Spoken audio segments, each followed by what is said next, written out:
La organización criminal del prófugo Rafael Correa. En el 2006, la campaña de Rafael Correa recibe aportes por $400.000 de las FARC, socias del cartel de Sinaloa. 2007, caso Huracán Verde detiene a los hermanos Ostaiza, narcos ecuatorianos ligados a cartel de Sinaloa. Pretendían volar 3.7 toneladas de cocaína a México con permisos otorgados por Eduardo Larrea Cruz, director de la Dirección de Aviación Civil. En 2008, la ciudadanía universal deja de exigir visas a extranjeros y Ecuador se convierte en refugio de narcos y mafias internacionales. La presencia activa de vinculados a las FARC dentro del gobierno y asamblea correístas, María Augusta Calle, Gustavo Larrea y José Ignacio Chauvin, quien era el encargado de cedular a guerrilleros colombianos en la frontera. 2009, fuera gringos de base de Manta. Desde el 2010, albaneses empiezan a llegar e instalarse en Guayaquil. Hoy tienen escuelas de sicarios para niños desde 8 años. El cartel de Sinaloa profundiza sus operaciones en Ecuador con el capitán del ejército Telmo Castro. El Chapo Guzmán crea varias empresas en Ecuador, incluida una de aviación. 2011.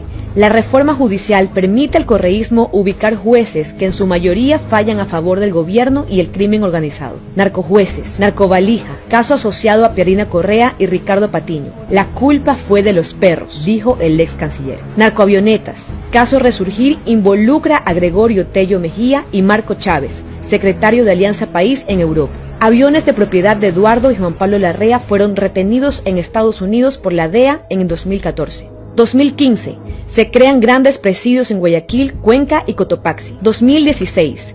Ministerio de Justicia decide que integrantes de las bandas criminales puedan agruparse en pabellones. Es el primer paso al empoderamiento de las bandas y el control posterior en las cárceles. La emisión ilegal de credenciales de patrón costanero para hacer rutas en lanchas rápidas abrió las vías marítimas al narcotráfico. Uno de los beneficiados fue Washington Prado Álava, alias Gerald, el narcotraficante manabita comparado con Pablo Escobar, detenido en Colombia y extraditado a Estados Unidos en 2017. 2017.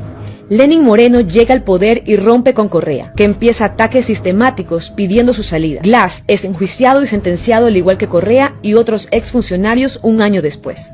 5 de septiembre del 2018. Llega avión Orión P-3 como parte del retorno de la cooperación de Estados Unidos a Ecuador en materia de seguridad. 13 de septiembre del 2018. Más de 1 tonelada de droga incautada y 2 militares detenidos en la base aérea de Manta. 2019, primer año récord de capturas de cocaína, evidencia la penetración del crimen organizado. Carteles Sinaloa, Jalisco Nueva Generación y de los Balcanes. Asesinan a Telmo Castro en la cárcel.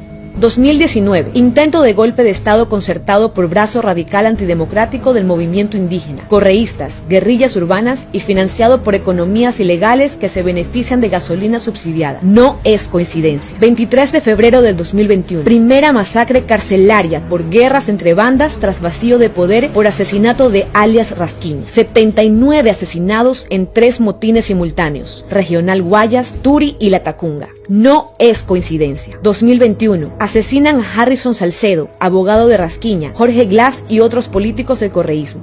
Pero hablemos del presente. 2022, año récord de capturas de cocaína. Mayo 2022, foto de asambleísta correísta Ronnie Aliaga con Javier Jordán, vinculado a corrupción en hospitales con Daniel Salcedo y otros personajes sospechosos de corrupción en CENEL. Jordán comparte juicio con Juan Pablo Jaramillo en corrupción de hospitales. Jaramillo en foto con Correa. Leandro Norero Tigua, alias El Patrón, ex miembro de la pandilla Los Nietas, legalizado en 2009 por parte de Correa y Patiño. Vivía en la casa de más de $2 millones de Javier Jordán. Se encontraron lingotes de oro y $8 millones en efectivo. Fundó la banda Chone Killers, narcotraficante que además financiaba bandas de sicarios y fue asesinado en la cárcel de La Tacunga justo antes de su audiencia. Ronnie Aliaga, ex miembro de la pandilla Latin King, legalizado en 2009 por Correa, asambleísta de UNES, a quien la embajada americana le retiró la visa después de la publicación de la foto en la narcopiscina. Otros vínculos. Harrison Salcedo, abogado de alias Rasquiña, JL, también era abogado de Jorge Glass. Pidió al mismo tiempo mismo recurso de habeas corpus.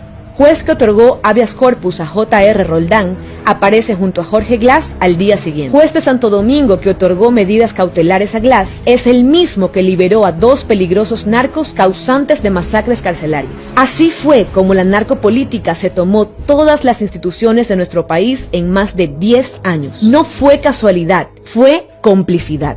Por eso, esta es una elección de vida o muerte.